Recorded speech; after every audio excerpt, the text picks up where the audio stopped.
Magandang araw mga ka-Pede Range. Maggagamot tayo ng manok na may kuraysa ngayon. Nagkaroon ng kuraysa yung isa kong inanging manok, dumulagang manok. Yan, pabago-bago kasi yung panahon dito. Ulan araw, ulan araw. Tatapos ko lang magpatuka ng ating mga manok. Yan.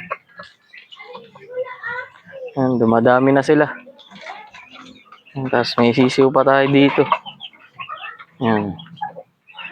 Mga pasisiw pa tayo. Tapos meron pa tayo dito. Pasisiw din tayo dito. Yan. Ito yung may kuraysa.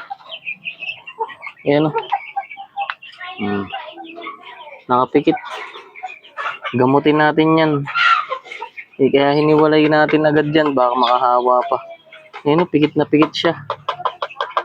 Yan. Ang panggamot natin dyan ano lang.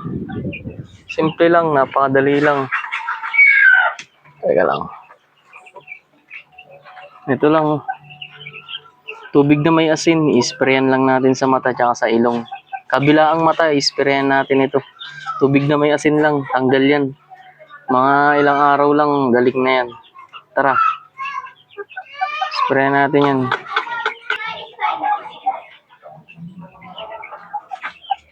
Yan. Ito siya. Oh. Nakapikit. Pikit siya. Nagluluha yung mata niya.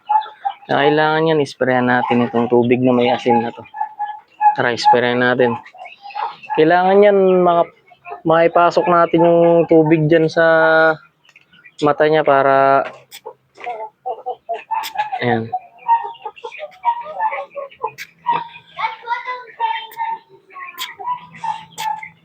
Kaya pang spray ang gamit para pasok na pasok sa loob ng mata yung tubig. Kabilaan, lalagyan natin yan. Pati ilong. Para lumabas yung sipon. Sipon yan na namuo. Di na makalabas. Yan. Okay na yan. Araw-araw ganyan hanggang sa mawala yung kuraysa niya. May sipon. Okay na yan.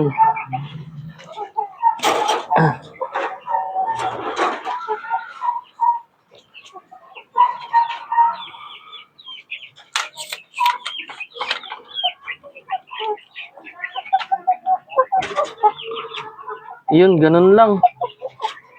Ganun lang yung paraan pang gumamot ng may kuraysang manok. Ayan, di ba? Nakapikit siya. Mga ilang araw lang yan.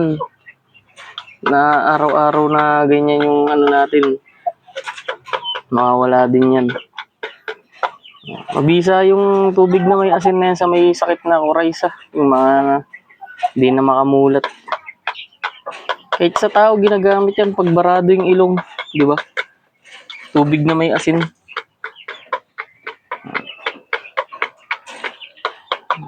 Kung may ganyan din kayo, subukan niyo yan, tubig na may asin. Kailangan niyo lang ng pang-spray. Kasi malakas yung talsik nun, kaya papasok talaga sa loob ng mata yun, tsaka sa loob ng ilong. Ayan. Ayan. Buti na napansin natin agad to. Hindi, baka makahawa pa siya.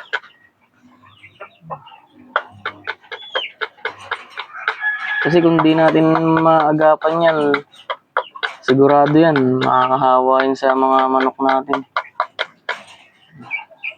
Eto, nilagyan kong harang yan. Kasi mayroon dyan na isa. Ayan, kasama niya. Napakalaki niyan. Napakatangkad ng rooster na yan. Oh. Batang-bata yan, 4 months. Walang katahid-tahid. Batang-bata pa, bubukol pa lang yung tahid. Yan.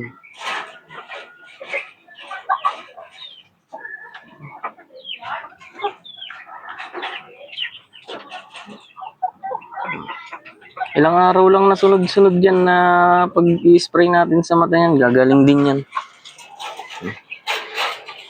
Oh, rooster natin. Pasok tayo sa loob.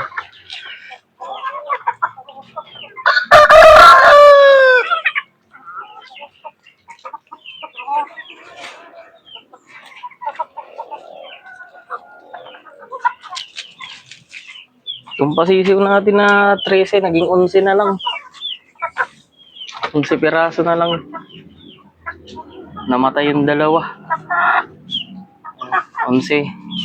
Sana mabuhay na yan. Magto 2 months yan sa 28. Lalaki na.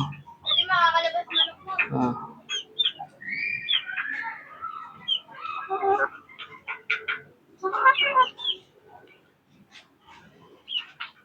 Mga ano to.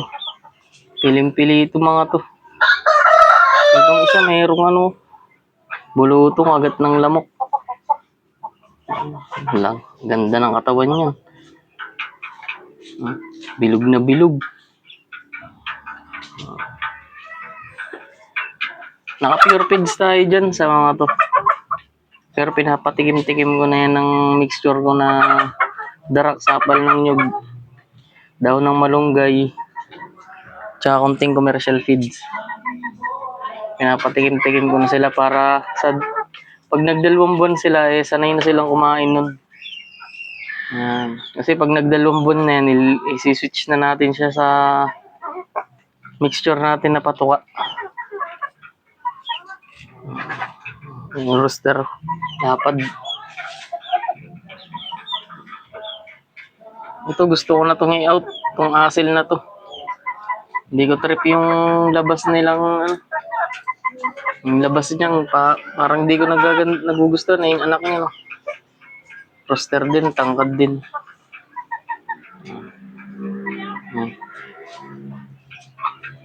Hindi pala bumibilog yung katawan din itong mga asil.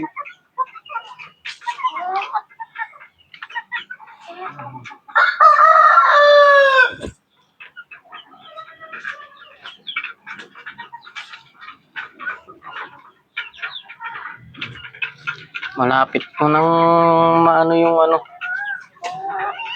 breeder na target ko. So, dahil pag lumaki itong mga to, madaming inahin dito. Sigurado ako.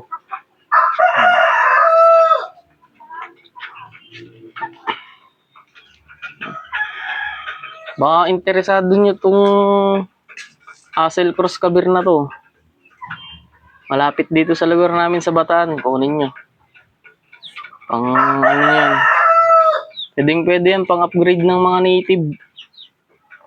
Yan. Lalaki yan. 3 months yan, mga 3 months. Batang bata. At yung mga kapatid niya, no? Babae. Hindi ko trip. Baka i-out ko. Or pag walang kumuha, katayin. Adobo sa gata. Yan, masarap siya sa adobo sa gata. Ito, kabir to. Ito, nagkasakit to eh. Buti gumaling na siya. Ano, bumagsak yung palong. Recover lang yan. Ito, maganda yung inahin na to. Puti. Yan, kabir yan. Ang taba niyan, ganda ng katawan.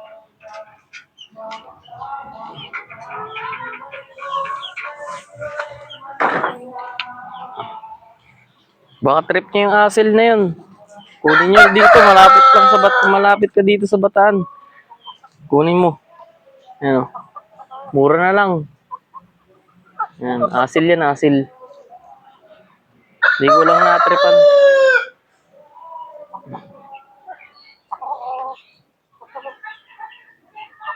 Lapad ng likod talaga na ito. Next month, ito na uli ang isasalang ko dyan. Yan, yung rooster na to. Palit naman sila. Pahinga naman tong isa na to. Pahinga naman yan. Ito naman yung sasalang natin. Yan. Condition na yan. Purgahin muna natin yan. Tapos, salang dito. Sa mga kabir. Yan. Tapos, itong inahin na to, itong lugo na to, isasama natin dito yan. Kasi ito, kapatid niya yan. Ito. Yan. Kapatid yan, hindi pwedeng inbreed. Papangit yung labas. Kaya ito, Pag sinalang ko na ito yan sa kabir na, sa mga kabir dito, sama natin yung isang inahin na yan. Yan. Para iwas inbreed, di yan magkapatid.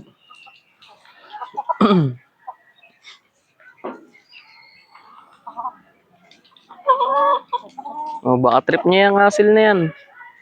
Kunin niya. Location ko, Bataan. Baka matripan nyo. Pang-upgrade ng mga native nyo. Pwede yan, napakatangkad niyan. Ah, napakatangkad niyan. Kaso masyadong matapang. Pero takot siya dito sa isang nauna kong kabir na rooster. Yan. Yan oh, tangkad niya no. Asil yan. Bata pa yan, mga mag-iisang taon pa lang yan.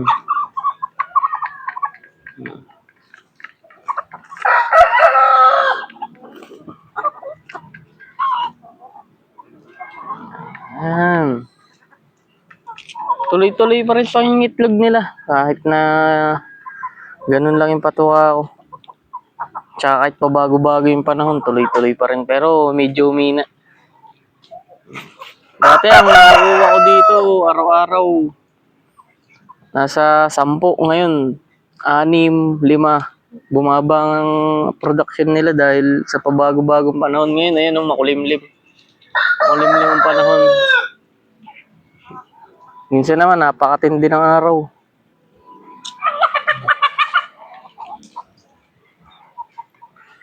Yun lang, hanggang dito na lang mga pwede range. Kung nagustuhan nyo tong video na to, baka pwedeng pa-subscribe naman sa channel ko. Tsaka like and share na rin. Hanggang dito na lang mga pwede range.